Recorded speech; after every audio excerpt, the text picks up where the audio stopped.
নমস্কার বন্ধুরা, good morning. আশা করি তোমরা সবাই ভালো আছো। তো আজকে ভিডিওটা একটু বেলা করেই শুরু করলাম। দেখি বুঝতে পারছো যে হাজব্যান্ড বাড়ি চলে এসেছে। আজকে ভিডিও করব না ভাবছিলাম, তারপরে ভাবলাম যে একটু করা যাক।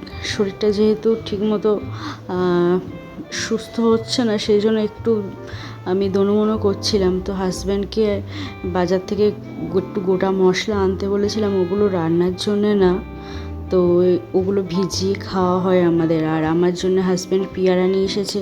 আমি পেয়ারাটাই খেতে ভালোবাসি অন্য বেশি ফলের থেকে। শসা পেয়ারা এগুলোই খাই। আর আমার এখানে কিছু রান্নাটা এগিয়েও আছে, ভাত হয়ে গেছে, আর ওইদিকে আমি ওল সিদ্ধ করে রেখেছি প্রেশার কুকারে দিয়ে। আর আজকে হাজব্যান্ডকে বলেছিলাম ডিমের তরকারি করে নেবো, আমার শরীরটা ভালো নেই, কিছু আনতে হবে না। তো হাজব্যান্ড কেন কথা শুনবে, ঠিক মাছ নিয়ে চলে এসেছে, কই মাছ। আমি খাবো না যেহেতু বলেছি, আর কই মাছ আমি খাই না, সেই জন্য একদম ওদের প্রিয় মাছ নিয়ে এসেছে। হাজব্যান্ড ভালোবাসে। আর কই মাছগুলো দেখলাম খুব ভালো, টাটকা, আর সাইজগুলোও বেশ ভালো ভালো ছিল। তো হাজব্যান্ড বলছিল প্রথমে পাতলা করে ঝোল করে নাও, কিন্তু ঝোল করার মতো কিছু পাচ্ছিলাম না।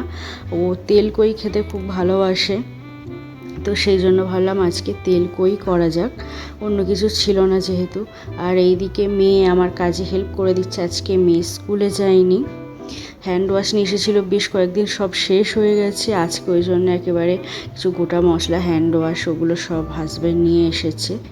আর এদিকে তেলকই করার জন্য এর মধ্যে যে পেস্টটা করেছি সেটা হচ্ছে সাদা সর্ষে, কালো সর্ষে, আর হচ্ছে পোস্ত ছিল, কাঁচা লঙ্কা, টমেটো আর পেঁয়াজ, এই সবগুলো মিশিয়ে আমি হচ্ছে এর মধ্যে একটু পেস্ট করে নিয়েছি একসঙ্গে। তারপর তেলের উপরে দিয়ে একটু আদা রসুন বাটা ওর সঙ্গে দিয়ে দিয়েছি, কাশ্মীরি লঙ্কার গুঁড়ো আর জিরে গুঁড়ো এর মধ্যে আমি দিইনি, ধনে গুঁড়ো, হলুদ, নুন আর অল্প চিনি দিয়ে এটাকে ফুটতে দেবো।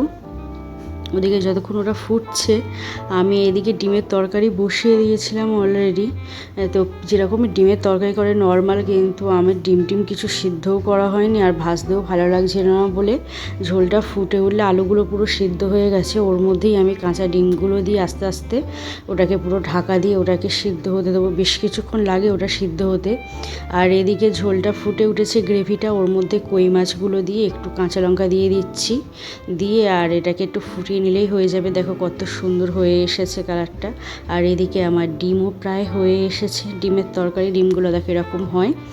আর ওপর থেকে একটু আমি ধনে পাতা ছড়িয়ে দিচ্ছি যাতে একটু খেতে ভালো লাগে।